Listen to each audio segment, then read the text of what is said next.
हाँ तो स्टूडेंट्स, आज कक्षा 8 के लिए विषय विज्ञान में पार्ट 6 है प्रकाश का अपवर्तन। ये वीडियो का भाग 2 है और इस भाग में आप पढ़ने वाले मानव नेत्र, प्रिज्म का अपवर्तन और वर्णक्रम। बच्चों, मानव नेत्र ईश्वर के द्वारा मनुष्य को एक अमूल्य भेंट है और हमारे शरीर में ये मानव नेत्र जो है हमारे आसपास के वस्तुओं को दिखाने में हमें सहायता करती है। इसलिए हमें इसका बहुत ध्यान रखना चाहिए, इसकी साफ़ सफाई, और हमें मानव नेत्र के संबंध में और जो आंतरिक भाग हैं मानव नेत्र के वह भी समझने चाहिए। तो आज हम टॉपिक जो ले रहे हैं मानव नेत्र का, उसके बारे में समझेंगे। तो बच्चों, मैंने जैसे आपको बताया, मानव नेत्र एक खोखले गोले के समान होता है। तो देखिए, पहले एक खोखला गोला आप मान सकते हैं, ओके। अब उसके बाद बनाने का तरीका देखेंगे। सम्मुख भाग को थोड़ा सा इसका उभरा हुआ बना देंगे और पीछे वाले भाग को थोड़ा सा आप कर्व ले लेंगे, मोड़ लेंगे। तो जो मैंने ये बाहर का आकार बनाया, ये एक गोल के आकार, गोलाकार की आकृति है सारी, ठीक है। उसके बाद एक बाहर की ओर एक परत और आप बनाएंगे से ऊपर की ओर। इसी प्रकार से एक परत यहां से ले लेंगे आप, ठीक। अंदर की ओर परत और एक लेंगे आप। वर्णन भी हम आपको करके दिखाएंगे।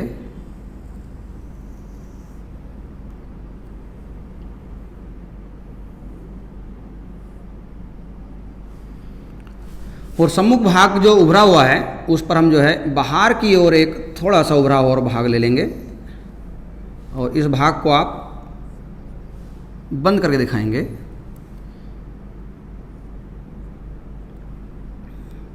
इसी में ही आप एक लेंस बना के दिखाएंगे, जो मैंने कल आपको पढ़ाया था पिछली बार।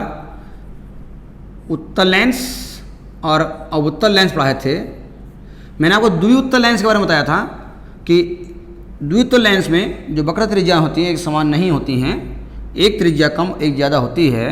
तो हम सम्मुख भाग की त्रिज्या थोड़ी उभरी हुई अर्थात ज़्यादा बनाएंगे और पिछले भाग की थोड़ी कम बनाएंगे। ये द्विउत्तल लेंस होता है, ओके।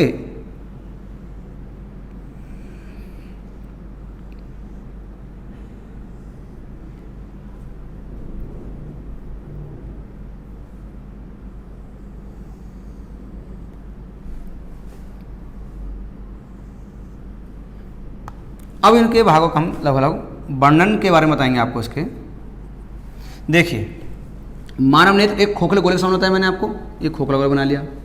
जो बाहर की परत होती है वह श्वेत रंग की एक दोहरी झिल्ली से बनी होती है, जिसे हम दृढ़ पटल कहते हैं।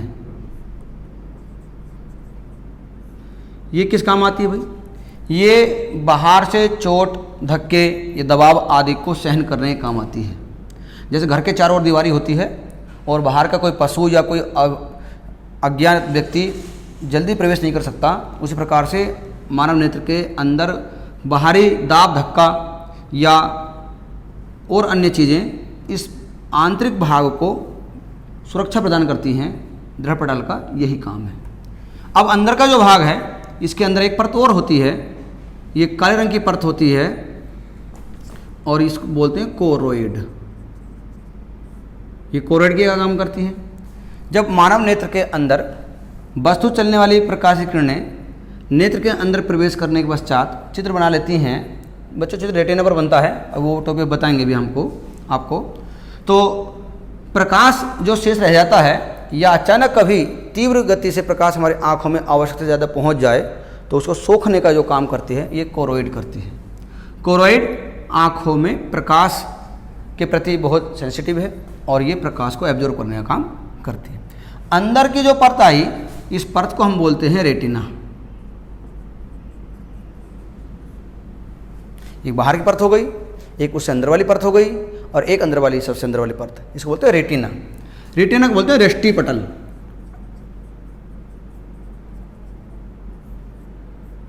क्यों ये दृष्टि पटल अर्थात आँख के द्वारा किसी वस्तु का जो चित्र बनता है वह चित्र इस पटल पर ही आकर के बनता है।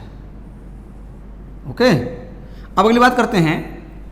इस पटल पर एक बिंदु होता है, जिस बिंदु पर प्रतिबिंब जो बनता वस्तु का वह बहुत ज़्यादा सुस्पष्ट चमकीला दिखाई देता है।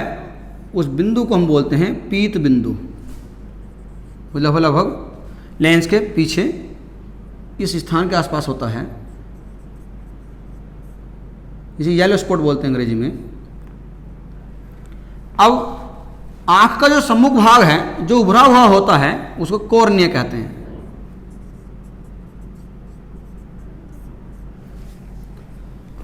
अब आंख के सम्मुख भाग के पीछे एक परत के अंदर एक जल के जैसा द्रव भरा होता है, जिसका नमकीन टेस्ट होता है। इसे जलीय द्रव कहते हैं। इसका वर्तनांक 1.336 होता है। ये याद रखने वाली बात है, कहीं ऑब्जेक्टिव मालूम कर लिया जाता है। अब जो ये मैंने आपको लेंस बना के दिखाया था द्विउत्तल लेंस, ये प्रोटीन पदार्थ का द्विउत्तल लेंस होता है। मानव नेत्र में ना कांच का ना प्लास्टिक का, प्रोटीन पदार्थ का द्विउत्तल लेंस होता है। ये आपको ध्यान रखना है।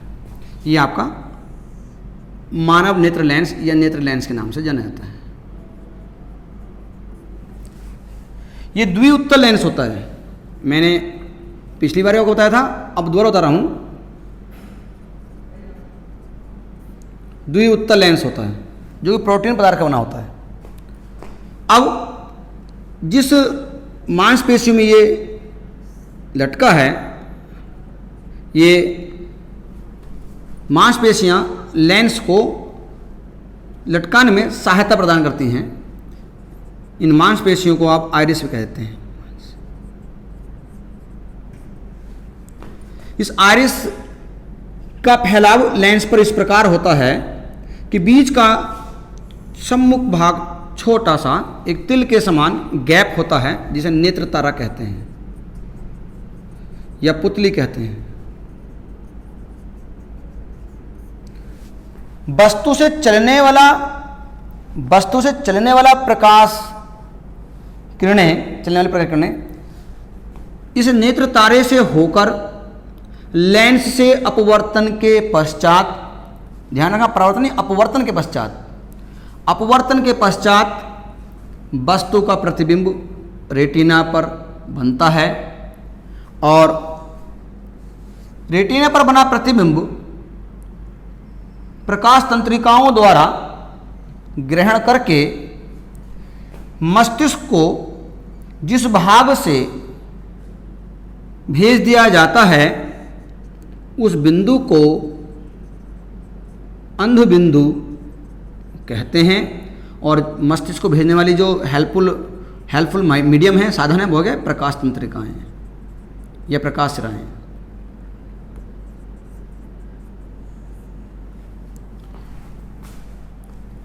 ये भाग सभी को आपको आने चाहिए, याद रहने चाहिए।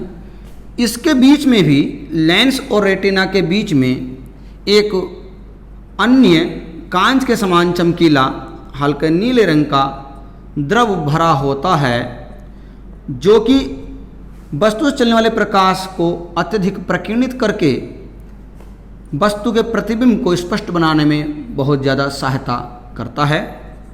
इस द्रव को काचाभ या कांच द्रव के नाम से जानते हैं। इसका अपवर्तनांक भी आपका 1.336 होता है। लेंस के अंदर जो मानव नेत्र लेंस होती है, बहुत कई प्रकार की परतें होती हैं। ये परतें बहुत फ्लेक्सिबिलिटी होती हैं, अर्थात लचीली होती हैं।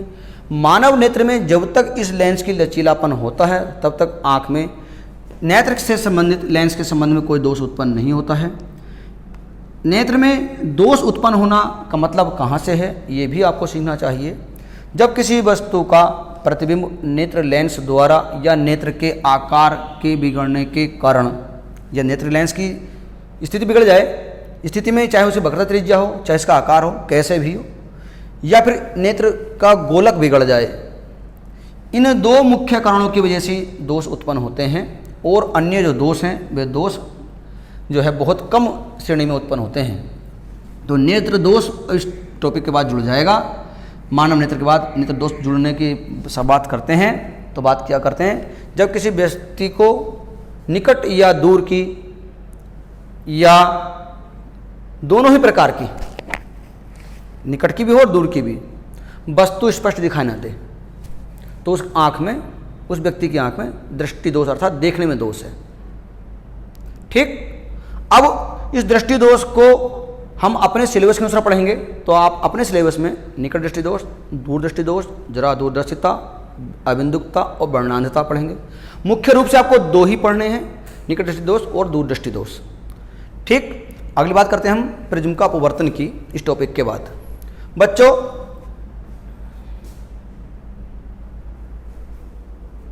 तो अगला टॉपिक जो चलेगा प्रकाश का प्रिज्म के द्वारा अपवर्तन चलेगा। चलिए देखिए, पहले प्रिज्म पढ़ेंगे। प्रिज्म क्या है बच्चों? प्रिज्म आप 8th स्तर के बाद क्या करेंगे, तो सिंपल सी बात है, आप एक त्रिभुजाकार कांच की पट्टी लेंगे, उसमें एक कांच की पट्टी और में सपोज कर लीजिए, इन दोनों त्रिभुजों की हम कोनों को मिला दें तो ये ठोस जो माध्यम बनकर तैयार होगा, ठोस होने से प्राप्त होगी, ये प्रिज्म कहलाएगी। और प्रिज्म में, अब प्रिज्म को देखें ध्यान से, तो प्रिज्म